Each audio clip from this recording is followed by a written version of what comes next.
frigo camelo, buffo fardello.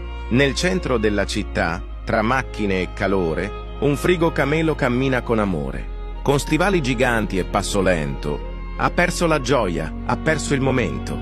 Che freddo qui dentro, dice senza sorriso. Ma nel deserto non c'è più paradiso. Latte e burro, ora disorganizzato, continua da solo, sempre più stanco.